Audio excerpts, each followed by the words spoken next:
Fairfax Sports Report. My name is Greg Wyshynski of the Connection Newspapers. Along with me this evening, BJ Kubaroulas of the Connection Newspapers and Jeff Graham of the Connection Newspapers. And tonight, we have for you lots and lots of exciting football talk. We've got some exciting field hockey talk. We've got some exciting volleyball talk. Might do a little cross country and a bit of controversy to talk about at the beginning of the show. But before we get into that, let us talk about the people who make the show possible every single week. We're, of course, talking about our underwriters. Quality Care Ford Service Center, servicing all makes and models, 703-383-6299. And CCI Screen Printing for all of your screen printing needs, 703-978-0257. Boys, well, first off, good luck to the Giants this weekend. That's right. I know you, in case everyone does not know, I am a Jets fan, so I'm no longer following the NFL this year. These two knuckleheads are Giants fans, and how do you think you're going to fare against those pesky Redskins this weekend? It's gonna be. Oh, you're right. Whoa, man, is everything okay? Yeah, I think. Is it because Wellington Mara died? You're a little choked up. I'm a little choked up about old Wellington, but yeah, I think it's gonna be a breeze for them Giants, man. Jeffrey, I think it's gonna be a tougher game than you think. Are you serious? Why? dude, Why tougher? Talk a little smack, man. Oh, what? You want to give them locker room Jeez, material? man. God. Washington's got a pretty good defense. That's all I'm saying. All right, fair enough. All right, let's start off with something that we all saw in the. We don't make it a point to talk about other publications on the show because we're real glory hounds when it comes to the journalism thing, and that's fine. But in the Washington Post today, Eli Saslow had an article about female directors of student activities and athletic directors, and it was talking about the disparity between the male DSAs and the female DSAs. Obviously, there aren't a lot of female DSAs. There's only about 3 in Fairfax County. There's 2 in Arlington County for 3 schools, which is pretty impressive, and there's none in Alexandria. A couple of interesting things from this article that I think bear mentioning. Donna King, who was the director of student activities at Chantilly, and then retired after a pretty stormy year at the school in which there was a lot of meetings with parents and things of that nature, talking about her tenure there. She was quoted in the story as saying, and I quote, "Our football team might have been 0-10, but I don't recall calling any plays. What happened was parents said, 'Oh, there's a woman athletic director. She probably doesn't know football. That must be the problem,'" end quote. Now, correct me if she didn't call any plays, but didn't she hire the guy who went 0-10? Are we passing the buck a little bit here, Jeffrey? Well, first of all, let's. I mean, I think she probably is a little upset over the way she was, I guess in her case out. She views it like she was outed, and I mean there was a lot. Okay, I mean granted. There was a lot of pressure to oust her from the position, but still, I mean, it seems as though she's completely overlooking the fact that she had some responsibility in the way that particular program. Yeah, I mean, I don't think it definitely wasn't just a football decision. I think that's pretty much the straw that broke the camel's back. But I mean, let's not forget that the person who made the decision to basically reassign her was Lillian Lowry, the cluster director. And I know parents met with Lowry and said, hey, we have some issues. We don't feel like our voice is being heard. I mean, it wasn't just because Chantilly's football team in 2004 went 0-10. Right. I think King would probably thinks that because that's a lot of a lot of the parents that voice concerns were out of the football program, but isn't the issue at hand here really? The issue is, the good old boy network and working with, just men getting these jobs as athletic directors. The issue at hand, Jeff, is Donna saying that, it's because I was a woman maybe that I was reassigned, or, and I really don't believe that, that was the case. Right. I mean, there was a lot of things that went wrong there. It didn't just have to do with football, like Jeff said. And, I think, of a lot of the women that do have their jobs as DSAs now in the county, I think Donna may have been one of the first, starting years back at Falls Church, I believe is where, she got her start. And where was that complaint then is all I'm saying. That's a great point. And I think that one of the things that the article doesn't necessarily deal with that's kind of important is the fact that you do have here in Fairfax County, or you have had in recent years, a number of DSAs who happen to be female who led pretty successful programs. Sandy Reynolds at Oakton obviously was a very successful athletic program while she was there. Alice Gooley had some really big successes while she was the DSA at Langley. And Melody Modell's doing a heck of a job right now at Jefferson.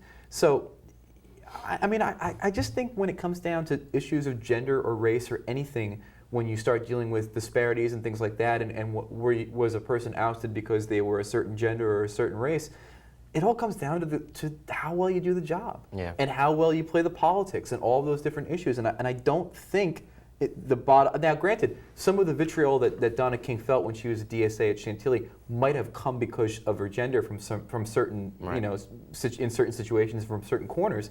But in the sum total of the complaints about her and the program that she ran, I don't think it's because she was a female. Right. And I think maybe every time she ran into conflict, she got so fed up with having to deal with gender questions and issues that every time there was a problem, she for a better phrase, kind of played that card, saying like, oh, people aren't listening to me in a meeting.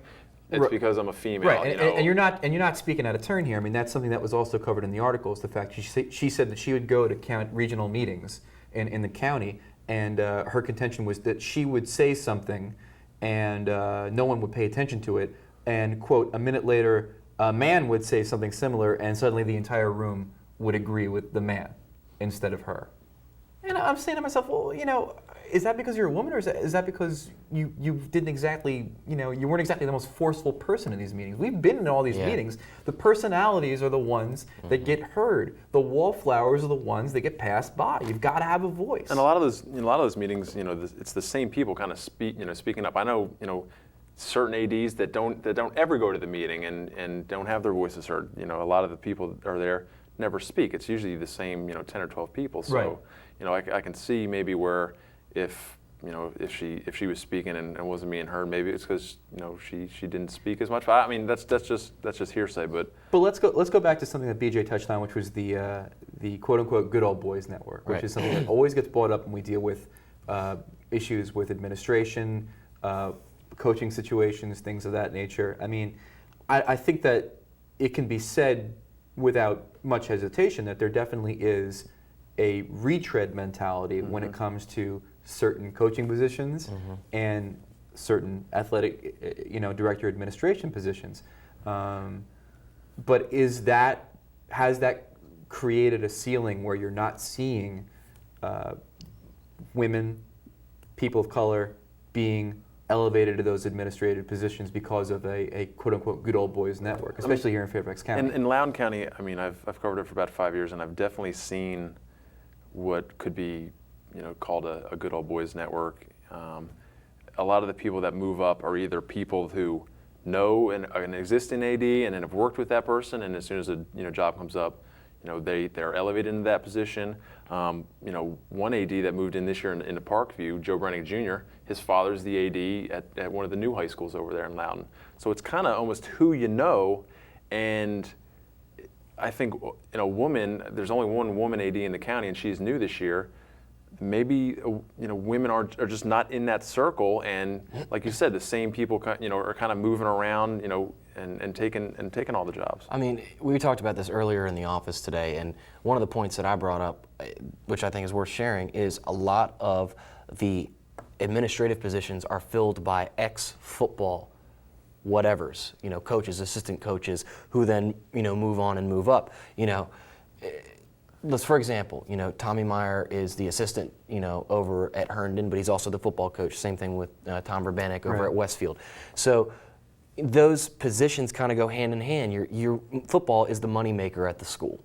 Therefore, you have a football coach who's kind of getting their hands in a lot more things administrative-wise than most other coaches do. And let's face it, most men are football coaches. So you see the progression there that, most men are going to move into those Most men are jobs. football coaches. So I don't know of one female football coach, one assistant, down in Virginia Beach where I'm from as an assistant football coach. But I think that has a lot to do with it. Right. The progression of, football coaches moving into, DSA positions. And that's why I think that in the last few years in Fairfax County, it's been sort of interesting to see a different sort of trend. I mean, you look at that Mike Mahoney over at Herndon. I mean, there you have a track coach. Yep. And there are a couple of other positions around the county. I mean, Dara Bonham went briefly at Woodson, was a lacrosse coach, where you're starting to see some of these positions being filled by folks that weren't necessarily that football, basketball pipeline of administrators. Right. So I don't know if that's going to be a trend that continues or if it's sort of just an aberration because there were so many openings in the last year and a half or what have you. I think football is a position where the coach is known, and I think a lot of these people that we see becoming ADs are people that we're really familiar with. It's not this person that that coached girls volleyball for a year and suddenly became an AD. Pete Bendorf was a guy that we knew and he had been a coach for over a decade. Years, became an AD. I can name maybe a handful of people that I wasn't familiar with and are now ADs. I think they're in the high-profile coaching positions. Mahoney won a state cross-country title, so these people aren't getting there by accident. I don't think. No. Well, there you go. So it was a very good article, we should say, though. I mean, now we've been sort of picking it apart, but it was a very enlightening article. It brought up a lot of very interesting points about gender and power and things of that nature. So if you get a chance, do check it out. And the great thing is you can check it out for free. They're not the New York Times yet, where you have to pay out at the behind to look at their content and all that good stuff. All right, let's look back at last week's Northern Region football action, shall we? Annandale 34, South County 18. Annandale remains undefeated in the Patriot District. They're 2 weeks away from what could be a showdown for the district title with Lee. I guess what I want to say about this game is we have to go back to how Annandale started the season. Big expectations, but then all of a sudden we were starting to write them off because they didn't live up to them in the first couple of weeks. But now obviously they've righted the ship. Started off 0-2, if I believe, if I'm correct there. And that is a heck of a way to right the ship. 5-2 overall, and like you said, undefeated in the districts. And the Patriot District's one of these ones that's kind of been up for grabs all year. West Springfield kind of turned it on after a slow start. I know Lake Braddock's played real well, but it looks like it's going to come down to Annandale and Lee, which I know the people over in the Concord district aren't too happy about that one of those playoff spots is Division 6 playoff spots is going to go to a Patriot District champion. Yeah, well, and that's just a garbage complaint. I mean, listen, this is one of those years where, you've got the 4 best teams in Division 6 are in the same district. It doesn't happen every year, okay? When I first got here in Fairfax County 6 years ago, Lake Braddock was beating almost everyone in the region, okay? And there's always going to be a balance of power. It's always going to shift. And I never buy the argument that they've got to somehow change the rules because 1 or 2 years things don't seem to fit the way they're working. Yeah, I don't think you have to change the rules, but I don't see the balance of power really shifting in the near future with the 4 programs you have over there. All it takes is 1 or 2 players to come up and all of a sudden your program's turned around, or one good coach. Those 1 or 2 players are always going to be at those 4 schools, I'm thinking. Oh, I don't think that at all. And you get 1 or 2 players for 1 year at some of those, Patriot schools, maybe, and they're gone in a couple of years. And traditionally, those top 4 in the Concord are going to be good forever. I don't see it changing. Oakton has proven itself to be a football factory, no matter who the coach is. Centerville, okay, historically very, very good program. Westfield, historically very, very good program so far. But what if, in a few years, there's a coaching change at either of those programs? Are they going to remain where they are? I mean, for a very, very long time, Chantilly was one of the most premier programs in Fairfax County. They've gone through a litany of coaching changes, and now they're not. I mean, is Westfield going to remain as good as they are now without the Verbanik, Carroll Craig regime there whenever it is they decide to hang up the spikes? I mean, it's a good point. As far of course, as it's a good point. It's hard to look into the crystal ball, but I mean, they've been the most consistent over the last 5 years. I think all 4 of those programs in the Concord district, I think all of them have had winning seasons since I've been here, and the number of championships that have come between those teams is a lot. Okay, and I will tell you something right now. Okay, if Pete Bendorf stays at South County for 5 years, with the talent pool he has to choose from, you're going to see that team mentioned in the same breath as those Concord teams. And no one will be saying, oh, for shame, the Concord District only has 3 playoff spots. All the kids that went to South County are coming from Hayfield, correct? Hayfield, and also a little bit of Edison, and also all those private school kids from the Lorton area who are now going to public school because they've got a state-of-the-art facility there. I guarantee you, in about 5 years, South County is going to be in that echelon. Well, a different echelon than the one they're in now. The high echelon. All right, we'll entertain the thought for a minute. You say that it's not good to change the rules. Why not? Why not have it on the same PowerPoint system that the state has, where if you're the top dog, you have the PowerPoints, you're coming out for the playoffs no matter what district you're coming from. Well, I'll tell you exactly why not, because you can't control from year to year, and we've actually been talking about this right now, the quality of your district, okay? You're Annandale, okay? Why should you be penalized because you just so happen to play in a district that doesn't have the same caliber of talent as the other district? This isn't the NCAA. But this isn't a top 25 poll. You've got 2 districts in Division 5 and 2 districts in Division 6. So right then and there, you're dealing with a handful of teams, and you shouldn't penalize Annandale because they don't have the same opportunities to play. But should you reward them? But why does same breath? in Well, the same you're evening breath? the playing Well, field. why does Herndon traditionally then not get rewarded for the teams that they beat, that they are playing with every single week? I mean, that's a team right there that is playing back to back tough games every single week, and I can tell you, they play Annandale or Lee, they're going to blow them out. So why are they not getting rewarded for the tough schedule that they play, and why are Annandale and Lee maybe getting scooped in? DJ, some fuel to your fire. The same team that Herndon beat last week, Chantilly, beat Annandale in the beginning of the season. Yeah. But Annandale is probably going to make the playoffs And if they can beat Lee. And Herndon didn't just beat Chantilly; they beat them 37-7. So I mean, it's kind of like, yeah, I mean, they say the same thing every year. Hey, we're good, just not good enough, or we're a good team in a great district. Heard that a couple times, but it's true. I mean, they maybe deserve to get in the playoffs after playing a playoff schedule all year. So because there are 4 good teams in the Concord district, you would completely devalue the regular season for a district of 8 teams because they just so happen to not be playing in the strong It's not just them, by the way. district It's not this just year? them, by the way. The Liberty has got some tough.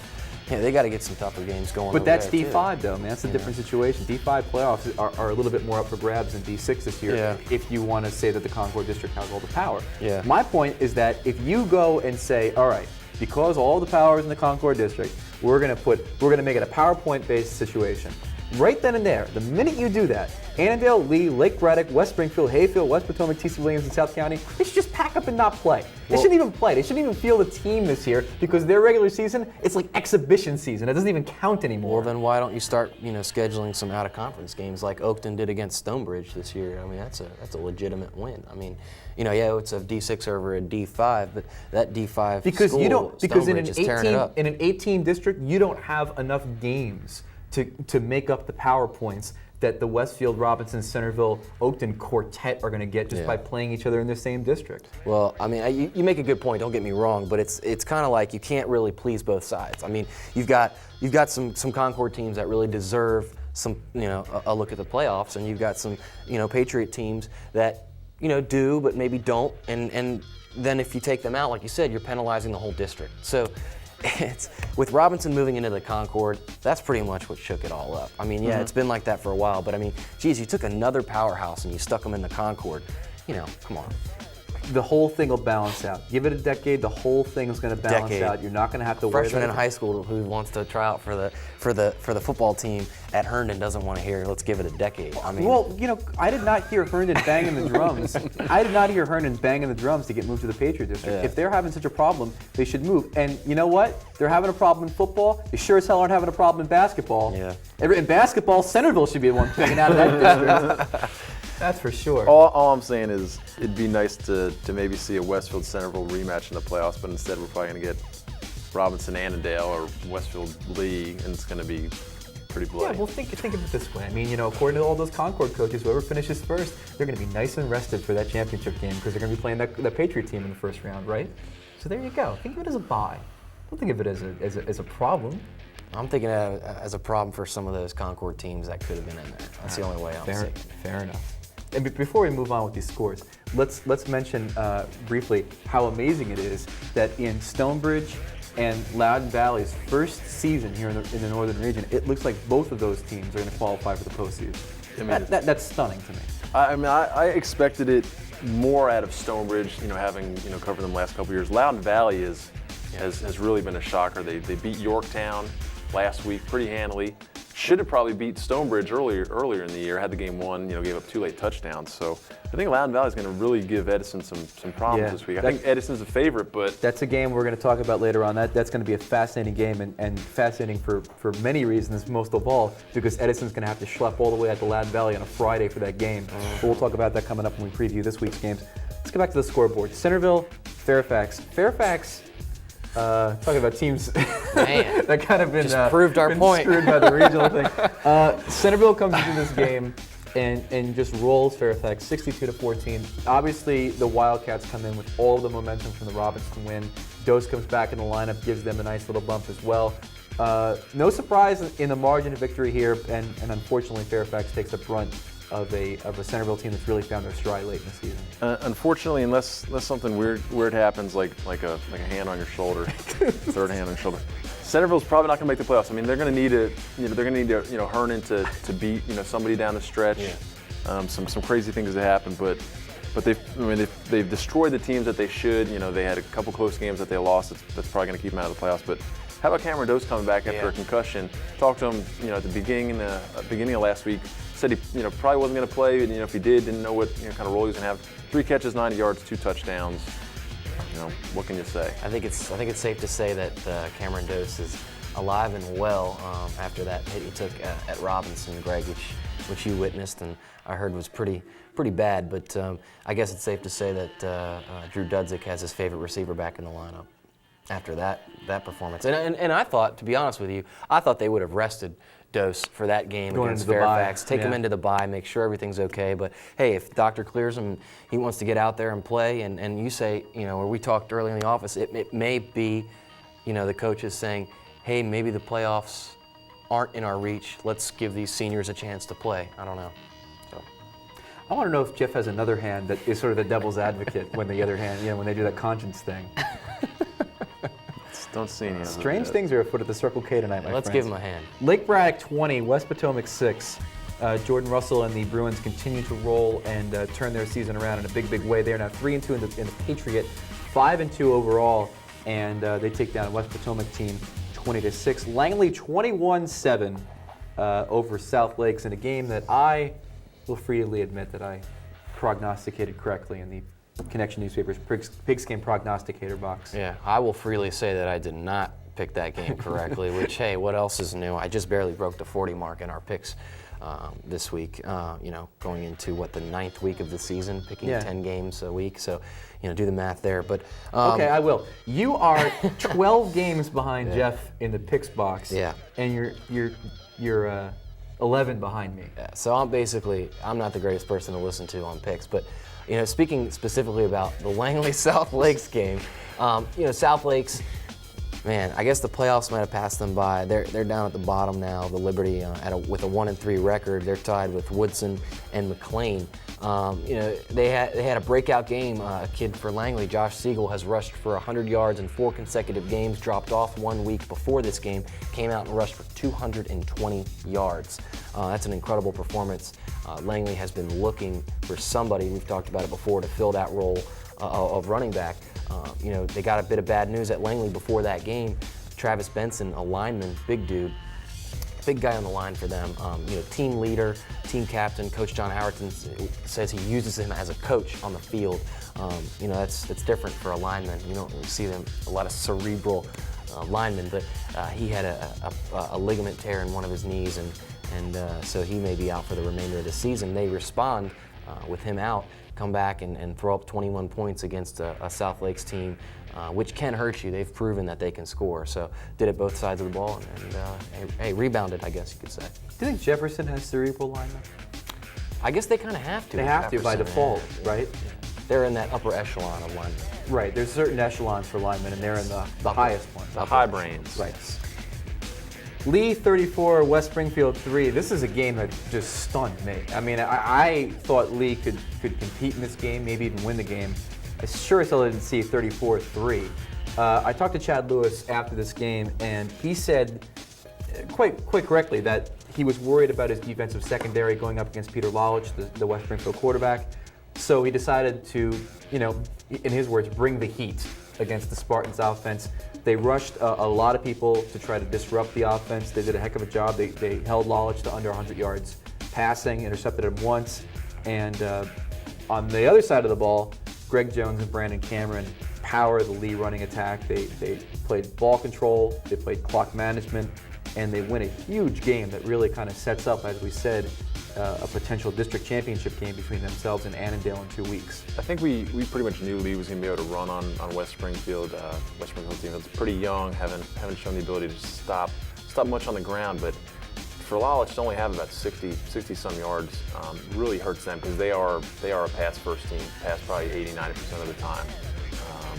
And this, I mean, it was pretty much a blowout. Lee, like I said, I'd probably have to give them a little bit of an edge on Annandale at this point. West Springfield 2-2 in their district, 3-4 overall. That's a team that we had pegged in our top 10 at the beginning of the year. I guess not something you want to advertise, but I mean, I think they were right ahead of Langley, weren't they? Yeah, I mean, they have. I guess, would you say they've underachieved this Who, year? West Springfield? Of course I'd say that. Yeah. Are you kidding me? I mean, I saw them against Fairfax, and they looked pretty good. They looked pretty good, but defensively, they've had so many issues defensively this year that they're a team that didn't really seem like they found what they wanted to do. They passed the ball a whole lot in the beginning of the season, then they added more balance. The defense never really kind of came together like we thought they would as a unit. So, I think they definitely underachieved this year. And like Jeff said, Langley was part of that top 10 that we were looking back on at the beginning of the season, and I guess I have to say the same there. I mean, I think that, maybe they're back on track now to climb in the district rankings, but certainly not the Langley I expected. Madison 28, Woodson 0 in this game. Madison now 3-1 in the Liberty, 4-3 overall. Woodson now 1-3, 2-5 after winning the Division 5 regional championship last year. Obviously, a lot of turnover there. But Madison kind of surprised some people in this game by not necessarily sticking to that same 1 yard in a cloud of dust offense they have. Jeez, seriously, guys, I went to the Madison Stonebridge game. That was basically at that time. That was last week, before this past Friday before. That was for first place in the Liberty District. They both had tied records at 3-0 at that time, and gosh. Madison threw the ball maybe 4 times that whole game. They just came out, and granted, it was working pretty well. They went to an overtime game with Stonebridge. I guess they wanted to limit their turnovers, but I'll tell you, I guess the run game has to be opened up by something. And maybe that Stonebridge just packed the box and just stopped everything that Madison was trying to do. And to see Madison come out, and Warren Anderson is a capable quarterback at Madison.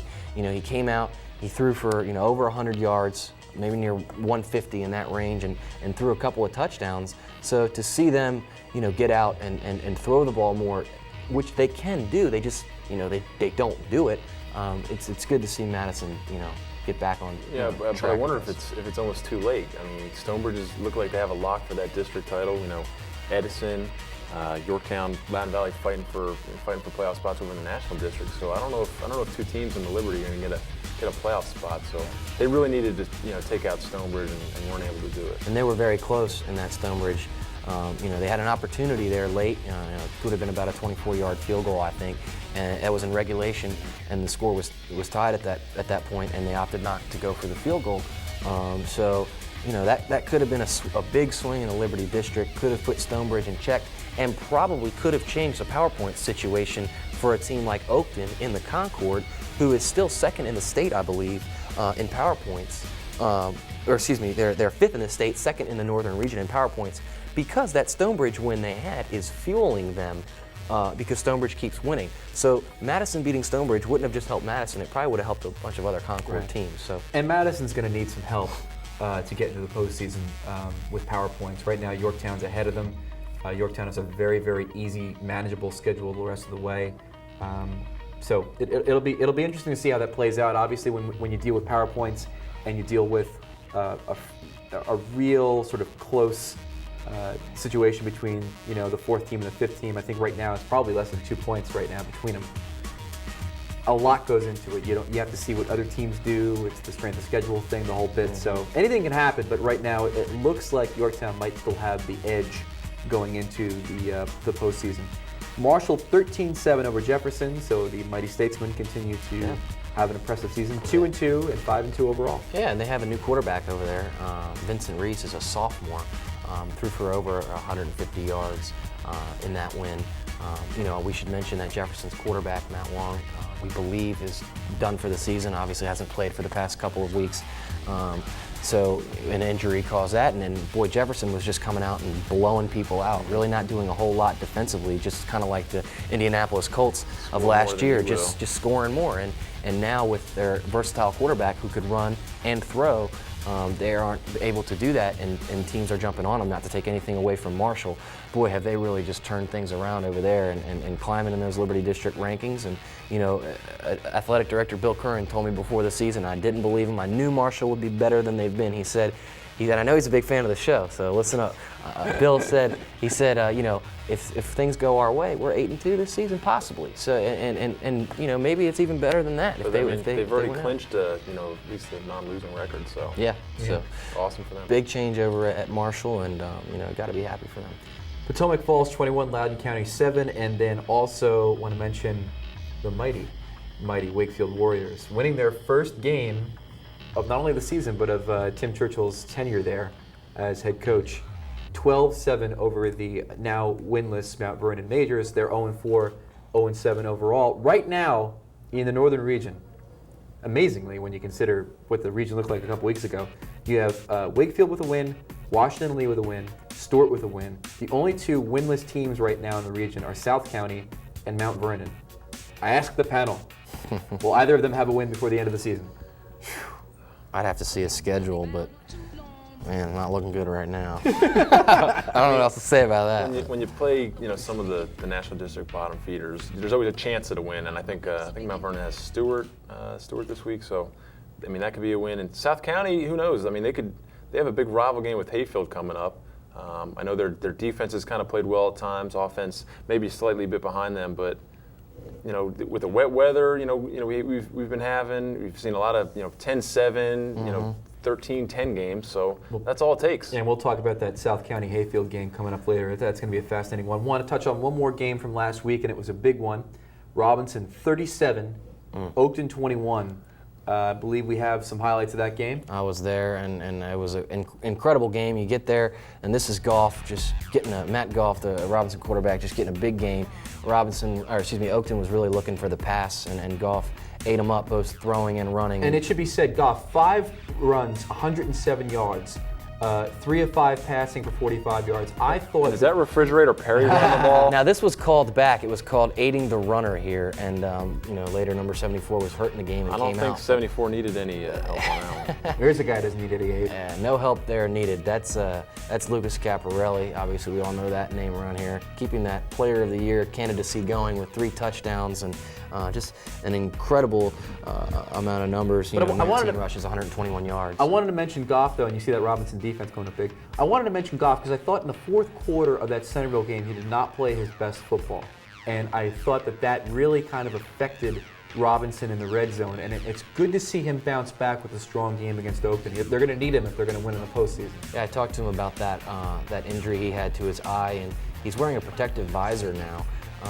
To make sure the eye's okay, but he says he feels absolutely fine, and boy, did he ever look it. Goff was really impressive on the night. He only threw for 45 yards, but he really chewed him up on the ground, and Oakton just couldn't get anything going offensively. The score did not tell the story of the game. 37-21 was the final, but as you see, Robinson was just all over the place. Oh, here's a late hit. And as you said, Robinson was all over the place. Caparelli, Campbell, both strong games on the ground. Now this was Oakton's their first touchdown. Donald Murphy picks off an errant Goff pass and runs it back and sets up the score for Oakton, which really people thought would get them, the momentum flowing. And here's Keith Payne just bowling people over. This kid he's D1 material, and he knows it. It was a. Look at that jump over the line. He didn't get the TD there. He was just about a couple inches short. and that set up Alex Wargo for the touchdown.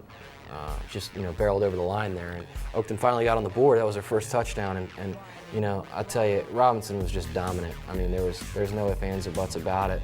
This is Caparelli chewing them up on the ground. So a little reverse action, huh? yeah, and we should mention that Kevin Campbell also had a pretty big night rushing for Robinson. He had 18 carries for 80 yards, and he also had a couple of touchdowns as well. And I think the story with this game is just Robinson's running all over Oakton. Oakton, I think in the past, they've always had a really good defense. I think they pride themselves on the run defense. And last year they held Evan Royster, below 60 yards in the playoffs. Have always, played well against the run. But I think this year maybe not as strong. And you saw, I think, 3 Robinson kids over 80 yards. So that's what I think where the difference was. I always when I think of Oakland, I think of defense first. Yeah. And most you didn't people see that do in this game. I mean, and they definitely, you're right, they gave up way too much on the ground. They knew it. Their defense was frustrated every time they came off the field. And Robinson just did not hold back. After that Centerville, loss, they had to come out, and it was unfortunate that Oakton was coming against a Robinson team that hadn't lost in 34 or 37, I don't know what the stat was, 37. regular season games. Yeah. Here's Kevin Houghton for a quick run for Oakton. And if you're Coach Mark Bendorf, you've got to be happy with the way your team responded after that Centerville game. I mean, Robinson typically is not a team that after a poor performance comes back with a second consecutive poor performance, but it was good to see them bounce back, good to see them play their brand of football against a very talented team, and that's got to bode well for that Westfield game that's still looming on the schedule. I talked to Coach Bendorf after the game, and I said, Coach, were you worried, to play a good team after a big loss? And he said actually he was glad to play such a good team after such a big loss, because he wanted to, if they came out against a team maybe that wasn't as talented, then he wouldn't have really been able to test how the kids responded. And I thought that was a good way of putting it. He said they didn't change anything during the week, nothing was different. They did business as usual, they were not desperate. They just went in there and got it done, and that's a true sign of a champion. And Jeff, you mentioned before the number of Robinson players that put up some impressive stats this game. In the past, in watching Mark Bendorf's teams, there's no question that when those teams are working best, it's when they have a number of people involved in the offense. And you saw, Goff passing to a couple people. You've seen some reverses run in these highlights. It's not just the Lucas Caparelli show. Just like when Robinson was at its best, when Mike Emo was there, it was not just the Mike Emo show. I mean, times you could read stat sheets from back in the day, and you could see 4 or 5 kids with 60 or more yards. And I think you're going to start to see that more as the playoffs wear on, because once they get in the playoffs, they're gonna need more than Lucas Caparelli running the ball. They need some deception. They need to get some performances out of some other kids if they're going to be able to compete and get to a state championship game, which I know that's one of their goals. Now, BJ, looking at Robinson in this game and their effort not only against Oakton this last week but also Centerville 2 weeks ago, do you think their run defense is going to be ready for Mr. Royster and company? You see a couple of Oakton kids that can run the ball well against them, and Payne is obviously talented, and so is Wargo, and so is Nalepa. They're talented backs, and if they're going to be successful against Robinson's run defense, I think Royster's going to be very successful, and I think they're going to have to specifically game plan for just Evan Royster. And obviously, Oakton got torched by maybe doing that because Josh Whitmer came out and put up some pretty good numbers as the quarterback over at Westfield. So they can hurt you in more than one way, and if you're banking on stopping just one kid, which you kind of have to do with Evan Royster, it's almost pick your poison. But I don't think anybody's going to be stopping Royster this year. Yeah. At least in the region, from what we've seen. Of course, we're getting ahead of ourselves. That game is in a few weeks, but let's touch on the PowerPoint situation for Division 5 and Division 6. Right now, Westfield is leading the region with a PowerPoint rating of 27.3, Oakton 25.1. Then you've got Stonebridge, a D5 team, at 24.7, Edison 23.9 on their D5 team, Robinson D6 23.7. Yeah, we got a graphic up here of the Northern Region top 10. Obviously, you see Westfield's win gave them an extra 1.2 onto that. Westfield right now, also in the state, is second only to last year's state championship, Lansdowne. The last 2 state champions. Right. So they're pretty happy about where they're placed. Oakton right now is coming off a loss. Look at that. They're negative -0.7, but they're the only team up there in that top 10 that got a loss, I believe, and stayed ranked that high as well. They're also 5th in the state. So to see that point differential and what you earned off last week's schedule, Edison and Robinson were both tied for first place in that, what was earned from last week's game. And Oakton's still ranked higher than Robinson in the power points. It's only because of that Centerville loss. And how about Herndon? Right up there above Centerville. I know that they still have yet to play, but Herndon has played Robinson close. That was a touchdown game. So. Yep. And in just talking to a number of people this week, it does appear that Herndon is going to need a victory this week against Oakton to make the postseason. Agreed? I think they're going to need it. Yeah, yes. Definitely. I mean, Herndon when they made it 2 years ago, they went 7-3, lost to Centerville, Oakton, and Westfield. With Robinson in there, they're going to have to beat one of those teams to make it in, and they may have to beat 2 of those teams. Yeah, they're ranked top 6, and here we go is the state. And you see, the teams that are from our area, the northern region, up there, Stonebridge. Now, see, that's what we were talking about earlier. What an incredible way for them to start off in AAA. And that's, if you look back at Oakton's schedule, they're 25.1 right now. That's their rating. Now, what's really fueling Oakton, even though they've lost back-to-back games to Westfield and to Robinson, which Robinson, if you look and see, is not up there, okay? Stonebridge, that win over Stonebridge is fueling Oakton's postseason hopes, I believe. Right, and Westfield has the win over Oakton, so right. it's all kind of trickle down. And Stonebridge is, boy, are they really helping some people out. I mean, Westfield doesn't need the help; they're undefeated, but Oakton's really getting that help from Stonebridge. So keep in mind then all of a sudden that Edison Valley game could be a big one when it comes to Stonebridge's rating. I mean, Valley gets a win in that game, Stonebridge with a win over Valley this year. That could really change some things too. It's going to beef up the ratings. Absolutely. All right. Football this week. We were just talking about it. Edison at Loudon Valley. I saw Edison take care of Yorktown last weekend at homecoming. They are by far the best D5 team I think out there, but they have to go to Valley. And I've been talking to some Edison people, and they're telling me that they're going to try to leave at 2 in the afternoon just to make sure they get out to Valley with enough time to prepare for this game. What kind of home field advantage are the Vikings going to have in this game against the Eagles? Forget 2 o'clock. They should make a day out of it. Maybe even go rent a hotel for a night, because I've been out to Valley and covered some games there. And that, first of all, getting to Valley is just a fun adventure in itself, all the way out in Percival and western, Loudon. This isn't eastern Loudon. This isn't Ashburn, Sterling. No. This is western Wild, Loudon. This is wild country. western Loudon. You can literally see kids are riding horses to school. Okay? Yeah. I mean, so Right. they've got decals burnt in on the butt of their horses Right. for where they park.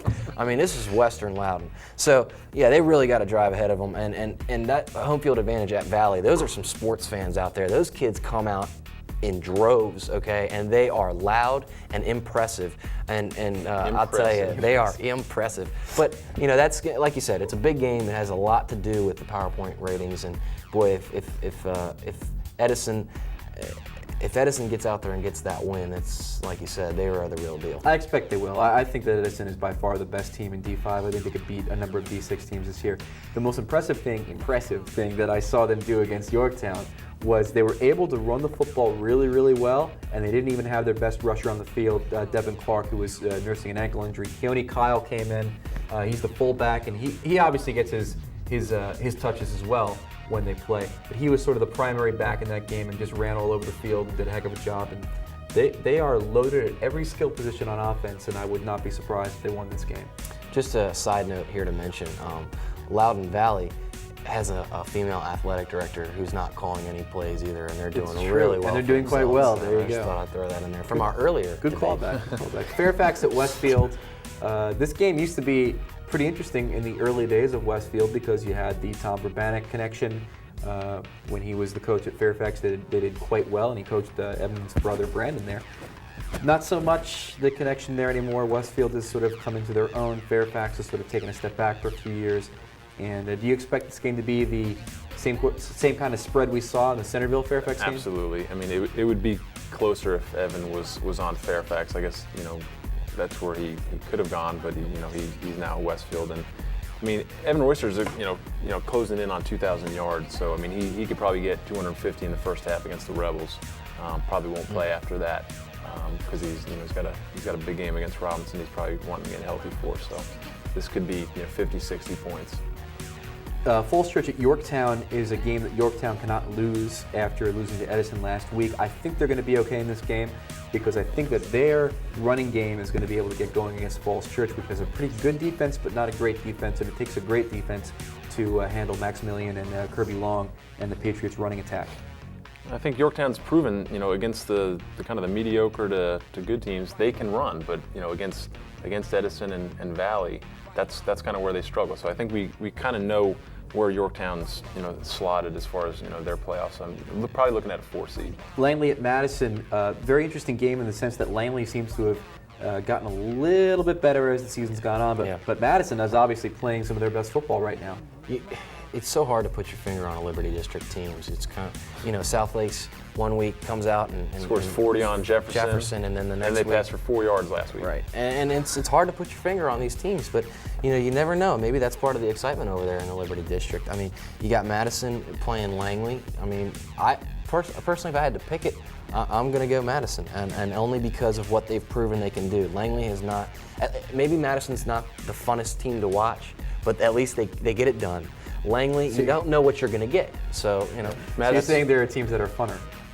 They're more fun. Or funny. They're more fun. And hey, the 1 yard, cloud of dust theory is really what Madison does. It's been a pile of mud lately.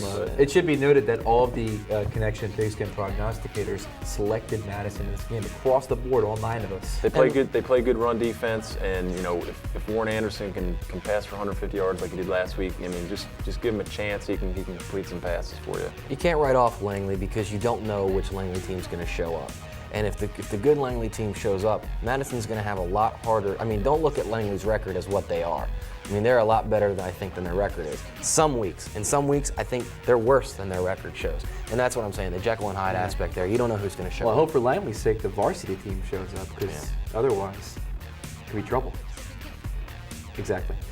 Lee at West Potomac. Lee cannot look past West Potomac in this game, even though they've got Annandale coming up. I don't think they will. I think they're going to be able to handle West Potomac. I mean, if Braddock beats West Potomac by a 20-6 spread, Lee should be able to handle the Wolverines pretty well, don't you think? I think so. I mean, I think most teams at this point could probably handle them pretty well. All right, fair enough. Yeah. McLean at Jefferson should be a fun game. I mean, I think McLean is probably got a horse in this race right now, don't you think? With the way things are going at Jefferson, yeah. I mean, Jeff, you got a chance to see McLean. I saw McLean last week. Played real good run defense against Stonebridge. Caused a couple turnovers early on, and I mean, these are kids that are pretty much going both ways. So I mean, it's not like they have a whole lot to offer on offense, but really right now neither is Jefferson. What they've showed the past couple of weeks without Matt Wong. So I think as far as upsets are concerned this week, this is one where I would throw a $2 bet behind.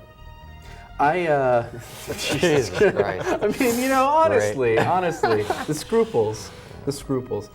Just like we said, the Pigskin prognosticators selected Madison across the board.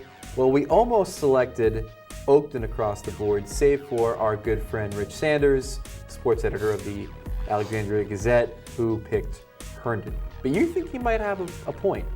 Yeah, I mean, I've seen Oakton in all of their big games this year. I've seen Herndon twice. I saw Herndon against Parkview, and I saw Herndon this past week on their homecoming against Chantilly.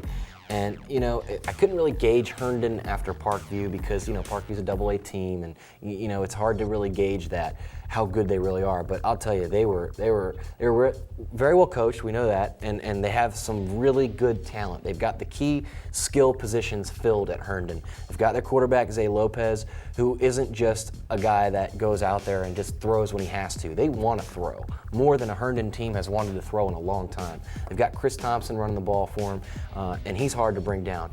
DeAndre Richardson is a sophomore out of South Lakes last year, actually.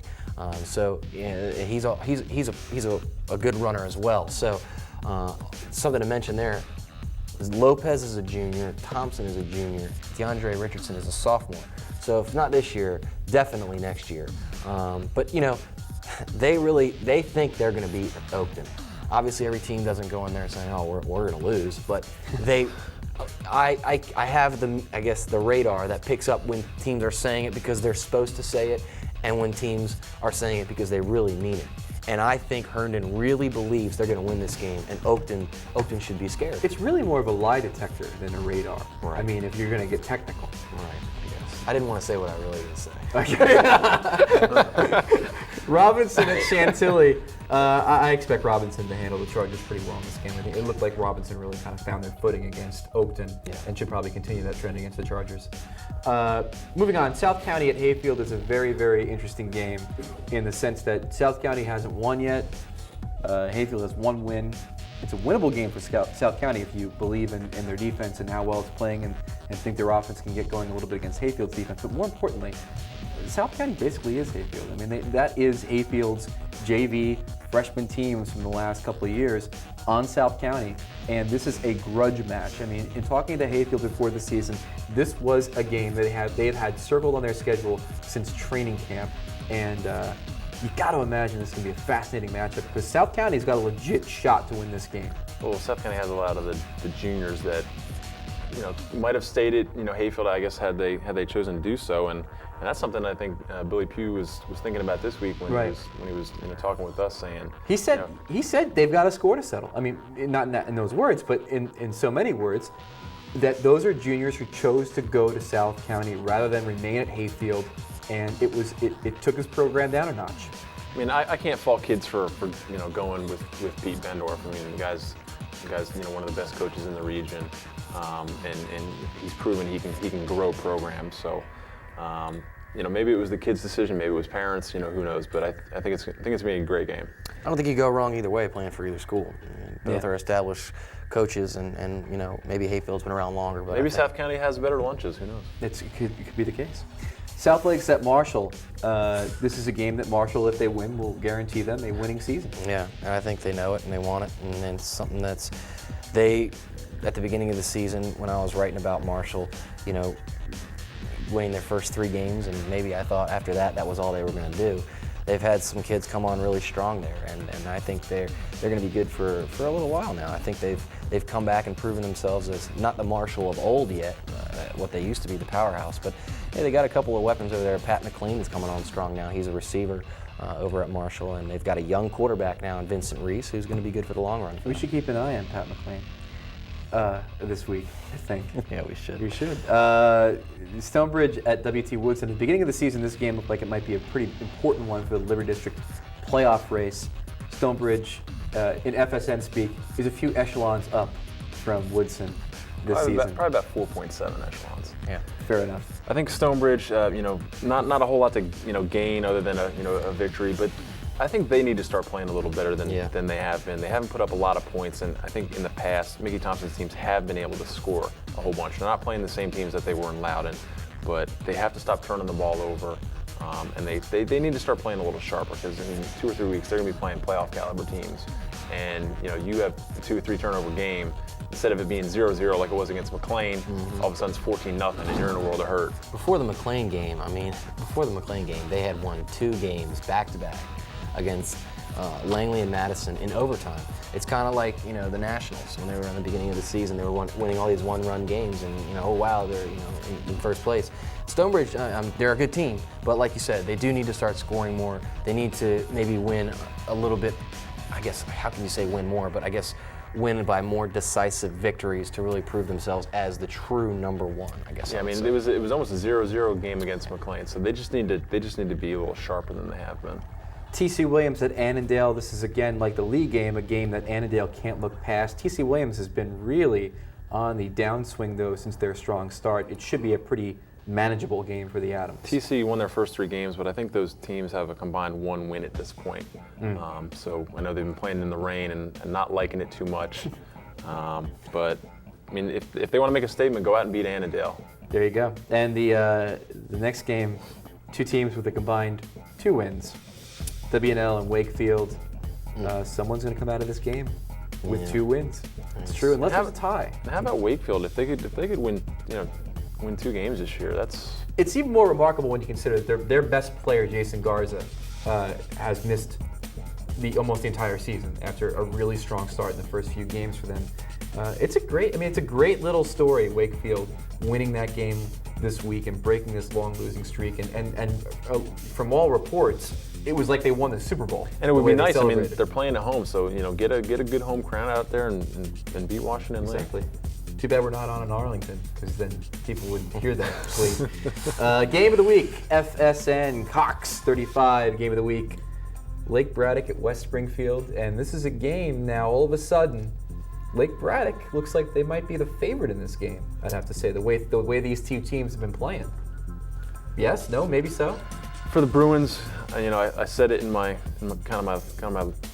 spiel this week about picking games. Just keep the ball on the ground. West Springfield hasn't shown the ability to stop the run, and they've been real consistent on offense. So I think if Lake Braddock's been playing pretty good defense the whole year, keep the ball on the ground.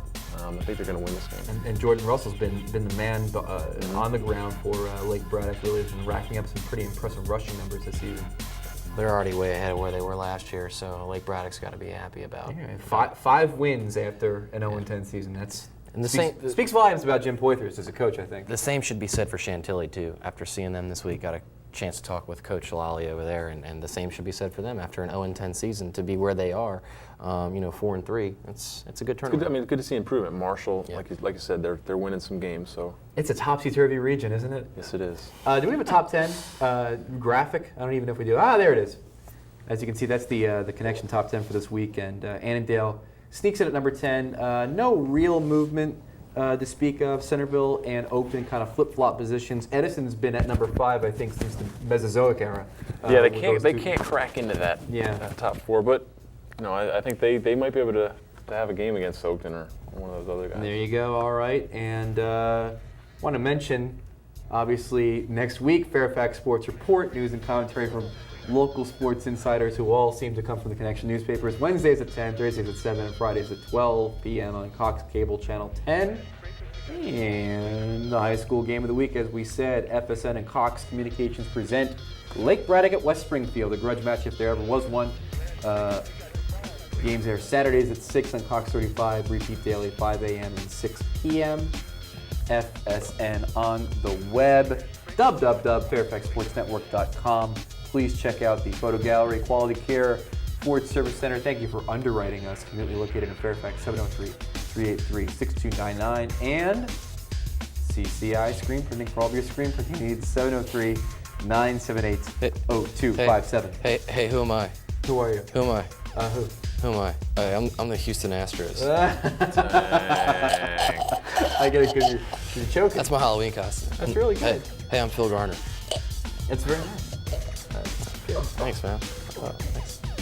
Now it's time to catch up on all the sleep you lost last night. Happy Halloween, everybody, by the way. Happy Halloween. And please stay safe. Don't eat apples. Do you understand us? Or bananas. You know why? Hurt your tongue. Or unwrapped candy. That's right. Don't eat apples. Thanks for watching. Join us next week. Take care, everybody.